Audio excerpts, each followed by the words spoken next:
नमस्कार मित्रांनो, शुभविवाह मालिकेच्या आजच्या भागामध्ये आता आकाश हा कोलते गेला म्हणून खूप जास्त डिस्टर्ब झालेला असतो आणि तिथेच असतो. भूमी पण तिथे आलेली असते आणि ती वेटिंग एरियामध्ये बसलेली असताना तिला अथर्व विचारतो की भूमिताई, तू इथे काय करतेस? तेव्हा मग ती सांगते, माझं जरा संकर्षणकडे काम होतं आणि त्यासाठीच मी इथे आली आहे. मग त्यावेळेला तो आता जरासा नाराज असतो आणि संकर्षणकडे माझं काम म्हणून मी इथे आली हे ऐकल्यानंतर आकाशलाही जरासं वाईट वाटतं. आणि नंतर ती म्हणते की मला ॲक्च्युली कोलत्यांबद्दल पण समजलं आणि म्हणूनच ते बघायलाच मी इथे आली आहे. आता त्यावेळेला आकाश हा भूमीकडे बघतच असतो, कारण त्याला माहीत असतं की खरं तर भूमी इथे आली आहे ते म्हणजे या ॲक्सिडेंटमुळेच. नंतर आता भूमी ही या टेन्शनमध्येच बसलेली असते की पुढे कसं काय होणार आहे. आणि नंतर रागिनी ही गाडीमध्ये बसलेली असताना, कोलतेचं काम झालं आहे ना, कोलते मरेल ना, असं त्याला विचारते. तेव्हा दीपक म्हणतो की हो, नका काळजी करू, तुम्ही अजिबात घाबरू नका, कोलतेचं काम फिनिश झालेलं आहे. आणि तुम्हाला माहिती आहे का, हो, एक वेळेस विषारी नाग असेल ना, त्या नागाच्या विषाचं पाणी बनू शकतो, परंतु मॅडमने दिलेला घाव हा या कोलतेच्या जीवावरच बेतणार आहे. आणि काय झालं तरी रागिनी मॅडमचं हे जे काही इंजेक्शन आहे ते त्याला मारणारच आहे. तेव्हा मग ती म्हणते की अरे, काय चाललं आहे काय दीपक? पुरेपुरे. अरे, इतकं मला हरभऱ्याच्या झाडावर चढवण्याची काहीच गरज नाही आहे. अरे, कुलते मरेल एवढी शाश्वती दिलीस ना तरी बस आहे. कारण काय झालं ना, की या सगळ्या काही गोष्टी असतात ना, तू माझे कौतुक करतोस ठीक आहे, पण काही गरज नाही आहे रे. कारण ऑलरेडी तू माझ्या गुड बुक्समध्ये आहेस, म्हणून हे सगळं बोलण्याची आणि मला मस्का मारण्याची काहीच गरज नाही आहे. खरं तर अशा काही गोष्टी असतात ना, त्या खऱ्या असतात, परंतु तू एक काम करायचंस, अशा गोष्टी कधी मोठ्याने बोलून दाखवायच्या नसतात. नाही तर कशा आहेत, बाहेर पडतात आणि अशा हवेमार्गे उडूनच जातात. त्यामुळे अशा गोष्टी ह्या आपसातच ठेवायच्या असतात. तेव्हा मग तो बोलतो की हो मॅडम ठीक आहे. मग त्यानंतर ती म्हणते की पुढे काय करायचं आहे तुला मी अगदी व्यवस्थितपणे सांगितलं आहे आणि हा मृत्यू आता त्या संकर्षणला कसा ब्लेम करणार आहे, म्हणजे त्याच्यावर हा दोष कसा लागणार, या सगळ्याचं आपल्याला पुढे आता बघायचं आहे. असं म्हटल्यावर दीपक म्हणतो की मॅडम, पण मला एक गोष्ट कळत नाही, त्या संकर्षणला याच्यात का अडकवायचं आहे? तेव्हा मग ती म्हणते की मी तुला आता सांगते तेवढं कर, पुढे जास्त काही सांगू नको. लक्षात आलं आहे, मी तुला काय सांगितलं आहे ते कळलं आहे ना? आता पुढच्या कामाला लागायचं आणि पुढे काय करायचं आहे हे मी तुला व्यवस्थितच सांगते. तेव्हा मग आता तो ठीक आहे मॅडम असं बोलतो आणि पुढच्या क्षणाला लगेचच त्याचे पंटर घेऊन हजर राहिलेला असतो. त्याचे 4-5 पंटर हे बाजूलाच असतात. रागिनी गाडीतून उतरते आणि हॉस्पिटलच्या मागेच हा सगळा प्रकार घडत असतो. दीपकला रागिनी पैसे देते आणि म्हणते की हे घे बाबा तुझे हे सगळे मेहनतीचे पैसे. तेव्हा मग तो खुश होतो आणि डोक्याला लावून मॅडम धन्यवाद असं बोलतो. मग ती म्हणते की बरं, हे आहेत का तुझे लोक, यांना नीट समजावलंयस ना काय करायचं आहे ते? अजिबात कुठलाही प्रॉब्लेम होता कामा नये हां. हे दोघं जण हे सगळे जे आलेत ते कोलतेच्याकडचेच आहेत असं वाटलं पाहिजे. आणि पुढे जे काही करायचं आहे ते मी हॉस्पिटलमध्ये आता जाऊन करतेच, परंतु तुम्हाला लक्ष द्यायचं आहे की काय करायचं आहे आणि काय नाही ते. या सगळ्या गोष्टी या तुम्हाला व्यवस्थितपणे हँडल करायच्यात. आलं आहे का लक्षात? असं म्हटल्याबरोबर इथे आता रागिनी ही त्यांच्याकडे बघतच राहते आणि त्या मुलांबरोबर येऊन उभी राहते आणि म्हणते की सगळ्यांनी व्यवस्थित आपापलं काम करायचं आहे. त्या संकर्षणला अगदी घाबरवून सोडायचं आहे, कळलं आहे? हॉस्पिटलमध्ये राडा घालायचा आहे. तेव्हा मग दीपक म्हणतो की मॅडम अहो, या सगळ्याची तुम्ही काळजीच करू नका ना. अहो, यांची सगळी जिंदगी याच्यातच गेलेली आहे. तुम्ही नका घाबरू, होईल आपलं काम. असं म्हणून आता रागिनी खूपच खुश होते आणि म्हणते की चला, आता मिशन कोलतेच्या बायकोला भडकवायचं. काही झालं तरीही आता आपण पुढे काय करायचं आहे आपल्याला काही कळणार नाही. आता हॉस्पिटलमध्ये इतका मोठा भडका उडणार आहे ना, की त्याचे पडसाद हे सगळीकडे मीडियापर्यंत उमटले पाहिजेत, असं ती बोलते. नंतर ती ठरल्याप्रमाणे हॉस्पिटलमध्ये येते आणि म्हणते की अथर्व, आकाश, अरे काय झालं आपल्या कोलतेला? आपल्या कोलतेचं असं ॲक्सिडेंट कसं काय झालं? आणि कसा आहे तो आता, बरा आहे ना? त्याचं ऑपरेशन झालं आहे का? असं ती अगदी साळसूतपणे विचारते. त्यावेळेला आकाश म्हणतो की नाही आत्या, त्याचं ऑपरेशन झालं आहे, परंतु तो नाही राहिला आपल्यात. हे ऐकल्यावर तिला धक्का बसतो. ती म्हणते की आकाश, काय काय बोलतोयस तू? अरे, कोलते आपल्यात राहिला नाही म्हणजे काय? काय झालं आहे? तेव्हा मग अथर्व म्हणतो की अगं आई, मेला तो, वारला, आपल्यात नाही आहे तो आता. हे ऐकल्यानंतर रागिनी म्हणते की असं कसं होऊ शकतं? म्हणजे त्याचं ऑपरेशन व्यवस्थित झालं नाही का? तेवढ्यातच आता संकर्षण समोर येतो. संकर्षण आल्याबरोबर रागिनी म्हणते की अहो डॉक्टर संकर्षण, हे काय झालं आहे? म्हणजे कोलते आमच्यात राहिला नाही म्हणजे काय? आम्हाला हेच कळत नाही आहे की असं कसं अचानक झालं? तुम्ही त्याला का नाही वाचवलं? तेव्हा मग संकर्षणचाही चेहरा जरासा पडलेलाच असतो, कारण त्याच्या पूर्ण कारकिर्दीत एकही पेशंट असा हातचा गेलेला नसतो. म्हणूनच आता भूमीलाही त्याच्याबद्दल बघून वाईटच वाटत असतं. रागिनी प्रश्न विचारत असताना तो म्हणतो की खरं तर आय एम सॉरी, मी त्याला वाचवू शकलो नाही. आता कोलतेची बायको त्याला पोस्टमॉर्टमसाठी घेऊन जात असताना तिथे रडायला लागते आणि रडतच म्हणते की अहो प्लीज थांबा, मला माझ्या नवऱ्याला जरा शेवटचं बघू तरी देत, असं म्हणून ती बिचारी खूप धाय मोकळून रडत असते. आणि तिची ती अवस्था आणि तिचा तो आक्रोश पाहून तिथे असलेल्या सगळ्यांनाच खूप वाईट वाटत असतं. आणि मग भूमी ही आता त्या कुलतेच्या बायकोकडे बघत असते, कारण तिलाही याचं खूपच वाईट वाटतं. त्याच वेळेला मग आता कुलतेची बायको ही रडायला लागते. रागिनी म्हणते की एक मिनिट प्लीज थांबा जरा, मला माहिती आहे की हे सगळं जे काही घडतंय ते खूप चुकीचं घडतंय. थांब आकाश, मी आले, अरे थांब, तिला जरा कोणातरी धीराचा गरज आहे, थांब मी जाते, असं म्हणून ती आता पुढे चाललेली असते. भूमीलाही तिला बघून खूप वाईट वाटत असतं, कारण या इतक्या दिवसानंतर असं काहीतरी चुकीचं घडलंय हे तिलाही खरं तर अपेक्षितच नसतं. त्यामुळे ती बिचारी खूपच जास्त नाराज असते. तर इथे आता या सगळ्यामुळे संकर्षणही चेहरा पाडून असतो. आणि त्याच वेळेला आता आकाश म्हणतो की it's a very huge loss for me. Kolte हा माझा पर्सनल आणि प्रोफेशनल एकदम चांगला माणूस होता, अगदी जवळचा होता माझा. माझे सगळे दुःख त्याला माहीत असायचे, परंतु आता इतका चांगला माणूस हा आपल्यामध्ये नाही, याचं मला खरंच खूप वाईट वाटतंय, असं म्हणून आकाशच्याही डोळ्यात आता पाणी दाटून आलेलं असतं. अथर्व म्हणतो की हो, खरंच कोलते खूप चांगला होता, सगळी कामं अगदी प्रामाणिकपणे करायचा, आणि आजकाल असे प्रामाणिक एम्प्लॉय मिळणं म्हणजे अगदी दुर्मिळच असतं. खरंच खूप बिचारा तो चांगला होता, असं ते बोलून दाखवतात. त्यावेळेत आकाश म्हणतो की हो, मलाही काही समजत नाही आहे. आता मलाही या सगळ्या गोष्टीचा फार मोठा धक्का बसला आहे की कोलते आपल्यात नाही आहे. आता तो काही वेळापूर्वी होता, आता नाही, हे पचवणंच कठीण झालं आहे, असं तो बोलून दाखवतो. आणि त्याच वेळेला मग भूमी पण बोलते की हो, खरंच कोलते नाही, मी पर्सनली ओळखत होते, खूप चांगले गृहस्थ होते ते, खूप वाईट घडलं त्यांच्या बाबतीत, असं सगळे बोलतात. आणि हे सगळं बोलत असताना संकर्षणच्या ते जिव्हारी लागत असतं. संकर्षण आता मनातच म्हणत असतो की खरंच खूप चुकीचं घडलं हे, मलाही हे अजिबात आवडलेलं नाही आहे, पण खरंच I am very very sorry. मी खरं तर त्याला वाचवलं होतं, पण हे सगळं कसं घडलं ना मलाच कळत नाही आहे. म्हणजे आमचं ऑपरेशन तर सक्सेसफुल झालेलं, परंतु ही गोष्ट कशी घडली त्याच्या मी अजूनही धक्क्यातच आहे. तेव्हा मग आता संकर्षणकडे आकाश अगदी रागाने बघत असतो, कारण भूमी त्याच्याशी बोलत असते. संकर्षणला भूमी धीर देत म्हणते की एक मिनिट संकर्षण, प्लीज तुम्ही याचा स्वतःला दोष देऊ नका, तुमच्यामुळे हे काहीच झालेलं नाही आहे. तेव्हा मग संकर्षण म्हणतो की नाही, खरं तर मलाही ह्याचा खूप मोठा धक्का बसला आहे, आजतागायत कधीही असं घडलं नव्हतं, परंतु आत्ता. तेव्हा मग आता रागिनी ही त्या कोलतेच्या बायकोला धीर देत म्हणते की अगं बाळा, नको रडूस, शांत हो, असं रडून काही होणार आहे का? आता कोलतेच्या नंतर तुला सगळं सांभाळायचं आहे, त्यामुळे प्लीज बाळा स्वतःला असा त्रास करून घेऊ नको, सगळं काही व्यवस्थित होईल, नको काळजी करूस, असं म्हणून ती तिला धीर देत असते.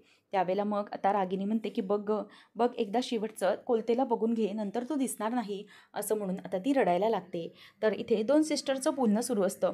त्या सिस्टर आपापसात बोलत असतात की खरंच हे कसं घडलं, म्हणजे सरांनी जे इंजेक्शन सांगितलेलं ते इंजेक्शन मी आणलं आणि त्या पेशंटला मी तेच इंजेक्शन दिलं, मग नंतर असं काय घडलं काहीच कळलं नाही.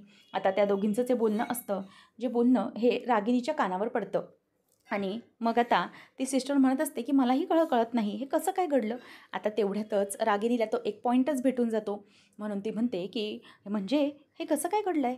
तेव्हा दुसरी सिस्टर म्हणायला लागते की हो ना, कळत नाही आहे, इंजेक्शन दिल्यानंतर हे कसं घडलं. आणि ती दुसरी पुन्हा बोलते की हा ना, मॉनिटर बंद पडला होता, म्हणून मला वाटतं हे सगळं झालं असेल, पण सरांनी ऑपरेशन तर व्यवस्थित केलं होतं. त्यावेळेला रागिनी आता कोलतेच्या बायकोला म्हणते की अगं हे बघ, त्या दोघीजणी नर्स काय बोलतायत ते, म्हणजे त्या डॉक्टर संकर्षणनेच हलगर्जीपणा केला आहे असं दिसतंय. तेव्हा ती म्हणते की म्हणजे काय झालं आहे, तुम्ही काय बोलताय मॅडम. तेव्हा रागिनी सांगते की अगं बघ, मी आता त्या सिस्टरचं बोलणं ऐकलं, ती सांगत होती की त्या डॉक्टर संकर्षणने तिला जे इंजेक्शन सांगितलेलं तेच इंजेक्शन लिहून दिलं आणि तिने ते इंजेक्शन टोचलं. का त्या संकर्षणला इंजेक्शन देता येत नव्हतं का, म्हणजे तो डॉक्टर आहे ना, पेशंट इतका क्रिटिकल असतानाही त्याने हे असं कसं केलं, इतका हलगर्जीपणा कसा करू शकतो ते. तेव्हा मग रागिनी पुन्हा भडकवत म्हणते की बघ बघ, अगं ते काय बोलत आहेत पुढे की ते ऑपरेशन झाल्यानंतर म्हणे कोलतेच्या जवळचं मॉनिटर बंद पडलं होतं, हे असं कसं घडेल, काय असं घडलं असेल, असं म्हणून ती आता वैतागत असते आणि कोलतेच्या बायकोला एकाचं दोन करून भरवत असते. आणि म्हणते की बघ बापरे, म्हणजे हे झालं आहे, कोलतेचा मृत्यू हा नैसर्गिक झालेलाच नाही आहे, खरं तर त्याचा मृत्यू हा या डॉक्टरचा आणि हॉस्पिटलच्या हलगर्जीपणामुळे झाला आहे. मग असं ती मुद्दामच रागाच्या भरातच तिला हे सगळं भडकवून देते. आणि ते कोलते ऐकते आणि तिलाही आता डोक्यामध्ये तिडीक जायला लागते, कारण वारंवार रागिनी तिला तेच तेच तेच तेच सांगत असते. मग आता सिस्टर म्हणते की हो, मलाही समजत नाही आहे हे कसं काय घडू शकतं, कारण सरांचं ऑपरेशन व्यवस्थित झालं असतानाही हे कसं घडेल, हे खरंच आम्हाला याचा धक्काच बसलेला आहे, असं ते बोलून दाखवत असतात. आणि ते बोलत असताना रागिनी म्हणते की बघ अगं, हे सगळं घडतंय, नर्स आपापल्यातली चर्चा संपवून तिथून निघून जातात आणि रागिनी म्हणते की बघ, ऐकलंस ना तू, तुझ्या कानांनी ऐकलंस ना त्यांचं जे काही बोलणं होतं ते. बघ, हे सगळं ना त्यांच्यामुळेच झालं आहे. हे सगळं खरं तर त्यांनीच घडवलं आहे. मला तरी असंच वाटतंय. आणि म्हणूनच आता रागिनी म्हणते की बघ बघ, आता ना हे सगळं खरं तर तुझा नवरा हा तुझ्यातनं गेला आहे. हा नैसर्गिक मृत्यूमुळे नाही, पण डॉक्टरांच्या हलगर्जीपणामुळे त्याचं हे सगळं झालं आहे. डॉक्टर संकर्षणमुळे झालं आहे खरं तर, असं ती बोलून दाखवत असते. आणि ती आता खूपच चिडते. मग भूमी ही संकर्षणला म्हणते की खरं तर हे खूप शॉकिंग आहे. म्हणजे मलाही समजत नाही आहे. खरं बघायला गेलं तर सकाळपासूनच मला या सगळ्याचे असे इंट्युशन्स मिळत होते की काहीतरी यात चुकीचं घडणार आहे. आणि तुमचा फोन जेव्हा आला त्यावेळेलाच मी विचार केला की मी तातडीने इथे निघून येते. कारण काही झालं तरीही या सगळ्यामध्ये कोलतेचंच आज काहीतरी झालं. मलाही ते आतून वाटतच होतं. परंतु आज चुकीचं असं घडेल, पण कोणाचा जीव जाईल असं मला वाटलं नव्हतं. असं भूमी आता संकर्षणला बोलत असते की तुम्ही काहीतरी बोला, शांत का आहात? तेव्हा संकर्षण म्हणतो की नाही, मी समजू शकतो त्या बाईचं दुःख. जिचा जोडीदार हा आपल्या आयुष्यातून कायमचा निघून जाईल, त्या माणसाची काय अवस्था होते हे माझ्यापेक्षा अजून दुसरं कोणाला चांगलं माहीत असणार. म्हणूनच मला हे सगळ्याचा खूप त्रास होतोय, दुःख होतोय. पण करू काय हे समजत नाही आहे. पण मला एक समजत नाही आहे, तो पेशंट हा आउट ऑफ डेंजर होता आणि येत्या 10 ते 12 तासात त्याला शुद्ध यायला हवी होती. मग हे सगळं कसं घडलं? काय झालं? याचा प्रश्न आता संकर्षणलाच पडलेला असतो. आणि तो म्हणतो की खरं तर हे असं घडायला नको हवं होतं. मी त्याला व्यवस्थित केलं होतं आणि आत्तापर्यंत कुठलाही पेशंट माझ्या हातून दगावलेला नाही, ही ख्याती आहे माझी. पण आज हे कसं घडलं? त्यामुळे खरंच मला सुन्न व्हायला झालं आहे. काही उमजेनासं झालं आहे मला की हे सगळं असं काय घडतंय? कशामुळे घडतंय? असं म्हणून आता संकर्षण हा स्वतःलाच दोष देत असतो आणि त्याला या सगळ्याची खूप काळजी वाटत असते. तेवढ्यातच इथे आता रागिनी ही त्या बॉडीला घेऊन जात असतात. त्यावेळेला म्हणते की नाही, काही झालं तरी मी नाही सोडणार. मी जोपर्यंत त्यांना जाब विचारणार नाही तोपर्यंत माझ्या नवऱ्याच्या बॉडीचा मी ताबा घेणार नाही. डॉक्टर संकर्षणमुळे सगळं घडलंय, त्याला मी सोडणार नाही. मग आता आकाश, अथर्व म्हणतात की नाही, त्यांनी काहीच केलेलं नाही आहे, तुम्ही प्लीज वहिनी थांबा. परंतु लगेच ती म्हणते की नाही नाही, हे त्यांच्यामुळेच घडलंय आणि त्यांना आम्ही हा जाब विचारणारच आहे. आणि ती खूप चिडून तिथून जात असते. आणि रागिनी मुद्दामच मागून मागून ओरडून ओरडून थांब गं असं ओरडत असते. परंतु तिला जे हवं तेच झालेलं असतं. ती म्हणते की चला, झालं, आता माझ्या मनासारखं झालं. आता हा जो काही मला भडका उडवायचा होता तो भडका मी उडवला. आता पुढे मी मेसेज पाठवते. आणि ती दीपकला मेसेज पाठवते की माझं हॉस्पिटलमधलं काम डन झालं आहे. आता तू तुझ्या कामाला लाग, तुझ्या मुलांना घेऊन ये, समजलं, सगळं नीट कर, असं म्हणून ती आता मेसेज टाकते. आणि नंतर रागिनी खूपच खुश होते की चला, आपलं काम तर आता झालं आहे, आता पुढे जो काही तमाशा व्हायचा आहे तो होऊ देत, असं म्हणून ती खूपच आता आनंदात असते. तर इथे भूमी आणि संकर्षण दोघंजणही चालत चालत येत असतात. आणि ते दोघंजणही येत असताना आता इथे रागिनी मात्र आनंदात असते, कारण तिचा सगळा प्लॅन हा आता वर्क होत चाललेला असतो. आणि त्याच वेळेला मग आता कोलतेची बायको ही तावातावाने अगदी पाय आपटतच संकर्षणला शोधत येत असते. आणि समोरच तिला संकर्षण दिसतो. तेव्हा ती त्याची गचंडी धरत म्हणते की काय काय केलंस हे सगळं तू? असं का केलंस? माझ्या नवऱ्याला तू का मारलंस? त्यावेळेला मग तू असं मुद्दाम केलंस. तेव्हा संकर्षण म्हणतो की प्लीज असं नका करू, अहो मी काहीच केलेलं नाही आहे, प्लीज बिहेव युअर सेल्फ. तेव्हा ती म्हणते की का का तू हे सगळं केलंस, सांग ना मला. माझ्या नवऱ्याची तुझी अशी काय दुश्मनी होती जे तू माझ्याकडे बघितलं नाहीस, माझ्या नवऱ्याकडे नाही बघितलंस? तुला हात जोडले होते ना की माझ्या नवऱ्याला वाचव, परंतु काय? आता भूमी ही पटकन तिला बाजूला करते आणि म्हणते की प्लीज वहिनी थांबा, असं काही चुकीचं पाऊल उचलू नका, त्यांच्यामुळे काहीच झालेलं नाही आहे. त्यावेळेला मग ती म्हणते की त्यांच्यामुळे नाही तर मग कोणामुळे? याच्यामुळेच झालं हे सगळं, हाच कारणीभूत आहे या सगळ्या गोष्टीला. माझ्या नवऱ्याला मी वाचव असं सांगूनही त्याने हलगर्जीपणा माझ्या नवऱ्याच्या बाबतीत केलाच कसा? नाही सोडणार नाही, असं म्हणून तिथे आता तमाशा सुरू होतो. आणि त्याच वेळेला मग आता अथर्व आणि आकाश धावत धावत येतात आणि तिला बाजूला करत असतात. परंतु ती कोणालाच आवरली जात नसते. ती सारखी सारखी आता संकर्षणला धरत असते. तेव्हा मग संकर्षण म्हणतो की हे बघा, मला तुमचं दुःख समजू शकतं, परंतु हे मी काहीच केलेलं नाही आहे, त्यामुळे प्लीज असं नका म्हणू, मी व्यवस्थित हँडल केलेलं पेशंटला. मग ती म्हणते की मग हँडल केलं तर कसं झालं कसं? तुम्ही हलगर्जीपणा कसा दाखवलात माझ्या नवऱ्याच्या बाबतीत? का असं केलं मला सांगा? यामध्ये मी तुमच्या सगळ्या सगळ्या हॉस्पिटल स्टाफला आणि तुम्हाला अडकवणार. माझ्या नवऱ्याला गेलं तर मी तुम्हाला सोडणार नाही आहे, असं म्हणून ती त्याला आणखी धमक्या देत असते. आणि सारखी सारखी त्याचा कॉलर धरत असते. मग तो म्हणतो की प्लीज मॅडम, तुम्ही स्वतःला सावरा, तुमचं दुःख मला समजतंय आणि ह्या सगळ्या गोष्टी अशा होऊ शकत नाही. तरीही ती आता ऐकत नसते, ती संकर्षणला धरायलाच जात असते. तेव्हा मग कसं बसं आकाश आणि अथर्व तिला बाजूला आणतात आणि शांत करत म्हणतात की प्लीज तुम्ही शांत व्हा, असं काहीही चुकीचा विचार करू नका, सगळं काही व्यवस्थित होईल. अथर्व आता तिला पाणी देतो आणि म्हणतो की "वहिनी प्लीज तुम्ही शांत व्हा. तुमचं दुःख समजतंय, पण असं कोणालाही दोष देणं बरोबर नाही आहे ना." तर मग ती म्हणते की "कोणालाही दोष देत नाही आहे. जे घडलंय तेच सांगते मी. माझ्या नवऱ्याच्या बाबतीत त्या सिस्टरला कशाला हाताळायला द्यायचं होतं? स्वतः हे सगळं करायला नको हवं होतं का?"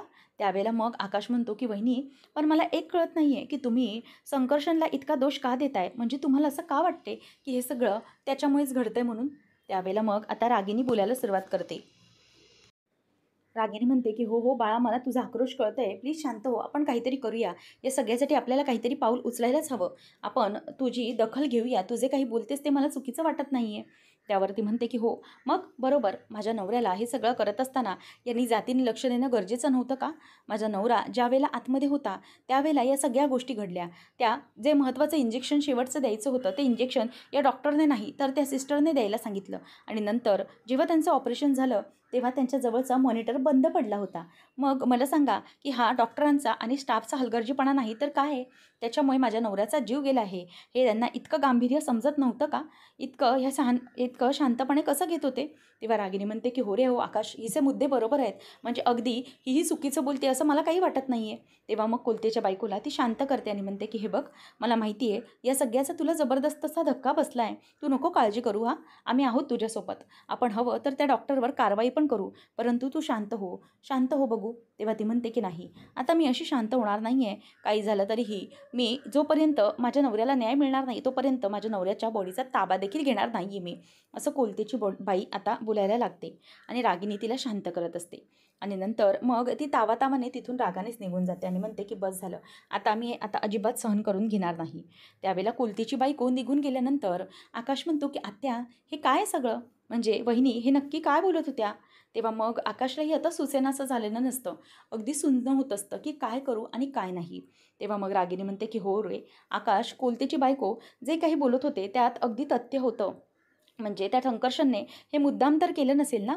किंवा त्याने त्या कुलतेला मुद्दाम तर मारण्यासाठी हा कट केला नसेल ना?" तेव्हा मग आकाश म्हणतो की "नाही, नाही. अगं आत्या, मला असं वाटत नाही आहे की डॉक्टर संकर्षण असं काहीतरी करू शकतो. हे सगळं चुकीने नाही घडलं आहे. खरं तर हे सगळं मुद्दाम त्याने काहीच केलेलं नाही आहे." तेव्हा मग रागिनी म्हणते की "हो आकाश, अरे मुद्दाम केलं नाही म्हणजे?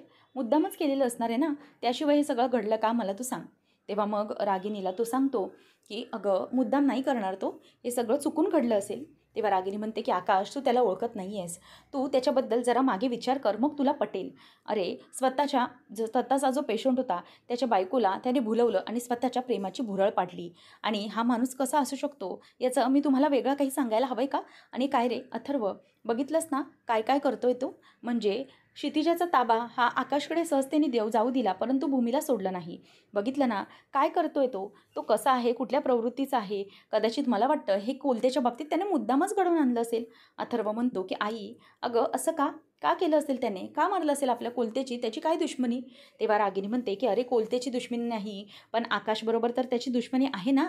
म्हणजे आकाशवर त्याचा जुना राग आहे. त्यामुळे आकाशसाठी तो हे सगळं करूच शकतो. आणि आकाशचा तो एम्प्लॉई आहे कोलते म्हटल्याबरोबर तो त्याच्यावर राग हा काढूच शकतो. मला तरीच हा वाटतंय की ना हे सगळं त्या मुद्दाम संकर्षणने त्यामुळेच घडवून आणलं असेल खरं तर." आणि कसं आहे ना, जर कोलतेचं काही झालं तर ते ऑन ड्युटी झाले आणि त्यामुळे कंपनीवर आणि आकाशवर सगळा ब्लेम येईल. हेच तर सगळं त्या संकर्षणला हवं असणार आहे आणि म्हणूनच त्याने हे सगळं केलं. "आकाश, बाळा, मला आता ना तिचं सगळं काही त्याचं समजतंय की तो कसा वागतोय, काय वागतोय. हे सगळं ना त्याने मुद्दामून तुलाच त्रास देण्यासाठी केलेलं आहे. त्यामुळे आपण ना त्याला सोडायचं नाही. त्याच्या ह्या ज्या सगळ्या काही खेळ्या आहेत ना, त्या आपण अजिबात बंद करायच्यात. तू नको घाबरूस. कोलतेचं ऑन ड्युटी जरी झालं असलं तरी आपण सगळं बघू. परंतु या संकर्षणला याच्यामध्ये आपण अडकवायचंच. तो यामध्ये दोषी आहे हे आपण सिद्ध करायचंच." असं रागिनी आता त्याला सांगत असते. आणि रागिनीचं बोलणं आता आकाश ऐकून घेतो, परंतु तो त्याच्यावर काहीच रिॲक्ट करत नाही. तो गप्प असतो. रागिनी म्हणते की "आकाश, बस झालं आता या संघर्षांचं हे सगळं. हे आता आपण खपवून घ्यायचं नाही. किती काही झालं तरीही आता तो हे सगळं आपल्यासाठी करतोय ना, म्हणजे महाजनांचं नाव बदनाम करण्यासाठी करतोय ना, परंतु त्याला मी हे करू देणार नाही असं सहजासहजी." असं ती आता त्याला बोलून दाखवते. आणि त्यावेळेला आकाशलाही खरं तर समजत नसतं की काय करायचं. कारण रागिनी हे सगळं बोलून तर दाखवत असते, परंतु या सगळ्याला काहीच पुरावे नसतात, म्हणून तो हे काहीच बोलू शकत नसतो. त्यानंतर आता भूमी ही संकर्षणला पाणी प्यायला देत असते की तुम्ही शांत व्हा, काही विचार करू नका. तेवढ्यातच तिथून आता काही माणसं म्हणजेच जे दीपकचे गुंड असतात ते आलेले असतात आणि दीपकही मास्क लावून त्यांच्यासोबतच असतो.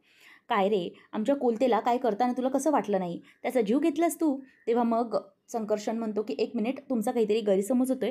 प्लीज ऐका. असं काही झालेलं नाही आहे. प्लीज ऐका." तेव्हा मग लगेच ते म्हणतात की "काय ऐकणार नाही आता तुझं.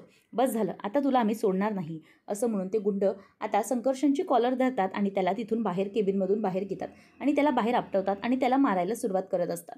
त्यावेळेला त्याला खाली ढकलल्याबरोबर तो म्हणतो की "प्लीज माझं ऐका. सिक्युरिटी, सिक्युरिटी" असं तो बोलत असतो. आणि मग तो म्हणतो की "कसली सिक्युरिटी? आता तुला आम्ही सोडणार नाही. तू आमच्या माणसाला मारलंयस, तुला आम्ही सोडणार नाही." आणि तो त्याला आता मारायला जातो. तेवढ्यातच भूमीमध्ये येते आणि भूमीच्या डोक्यावर ती हॉकी स्टिक लागते. आता ती लागल्याबरोबर संकर्षण हा जोरात ओरडतो आणि म्हणतो की "ए, काय झालं भूमी?" असं तो जोरात ओरडतो. त्यावेळेला आता भूमी त्याच्यावर दुसरा वार करायला जात असताना भूमी ही त्याचा हात धरते आणि त्याचा हात धरल्यानंतर इथे आता भूमीचा जो अवतार असतो तो संकर्षण बघतच राहिलेला असतो. भूमी ही त्याची स्टिक इतक्या जोरात पकडते की त्याला ती हलवताही येत नसते आणि त्याला आजूबाजूला करायलाही तो त्रास होत असतो. भूमी आता म्हणते की "तुला काय वाटलं की हे सगळं जे काही करतोयस ते तू मुद्दाम करतोयस का? चल हो बाजूला." असं म्हणून ती आता त्याची हॉकी स्टिक घेते आणि सगळ्यांना मारत मारत बाजूला काढते. तो म्हणतो की "हे बघ, तू मध्ये पडू नकोस ना, नाहीतर याचे खूप गंभीर परिणाम होतील." तेव्हा ते म्हणते की "ठीक आहे, होऊ दे गंभीर परिणाम. तुला काय वाटतं की तू हे जे सगळं करशील ते आम्ही शांतपणे सहन करू? डॉक्टरने काही केलेलं नाही आहे. हा मृत्यू नैसर्गिक झाला आहे. त्यामुळे या सगळ्याला डॉक्टर अजिबात जबाबदार नाही आहे. लक्षात आलं आहे? चल बाजूला हो." आणि हो, तुम्हाला असं वाटत असेल की तुम्ही हे सगळं सहन म्हणजे कराल आणि आम्ही ऐकून घेऊ, तर नाही. इथला एवढा स्टाफ आहे ना, इथले दरवाजे हॉस्पिटलचे बंद करायला लावीन आणि तुम्हाला चोप चोपेन. शिवाय पोलिसांच्या ताब्यात देईन. असं म्हटल्यावर आता ते गप्प बसतात आणि आकाश ते सगळं ऐकतो. पुढच्या भागामध्ये आपल्याला पाहायला मिळतं, भूमी घरी आलेली असते आणि मग आकाश म्हणतो की "हे सगळं संकर्षणने केलं आहे." तेव्हा ती म्हणते की "नाही, माझी खात्री आहे की हे डॉक्टर संकर्षण करू शकणार नाही." तेव्हा मग त्यावर रागिनी म्हणते की "हो, बरोबरच आहे गं भूमी. तू तर काय, तू त्या डॉक्टर संकर्षणचीच बाजू घेशील गं. कारण तू काय त्याच्या प्रेमामध्ये आहेस ना." असं रागिनी तिला बोलून दाखवते आणि त्याच वेळेला भूमी तिच्याकडे बघतच राहिलेली असते. आणि मग आकाश म्हणतो की "मला तरी वाटतंय की ह्या सगळ्या गोष्टींमुळे संकर्षणच या सगळ्याला जबाबदार आहे." त्यावेळेला भूमी म्हणते की "नाही, मला तरी वाटतंय की तो जबाबदार नाही आहे." मग आकाश तिला म्हणतो की "त्याचे मग तू पुरावे दाखव." भूमी म्हणते की "हो, ठीक आहे. मला माहिती आहे संकर्षणने काहीच केलेलं नाही आहे आणि त्याचे पुरावे मी दाखवेनच आणि त्यावरूनच मी सिद्ध करेन की नक्की कोणी काय केलं आहे ते." असं म्हटल्यावर आकाश बघत राहतो. अशाच अपडेट्स पाहत राहण्यासाठी आताच आपल्या चॅनलला सबस्क्राईब नक्कीच करा. धन्यवाद.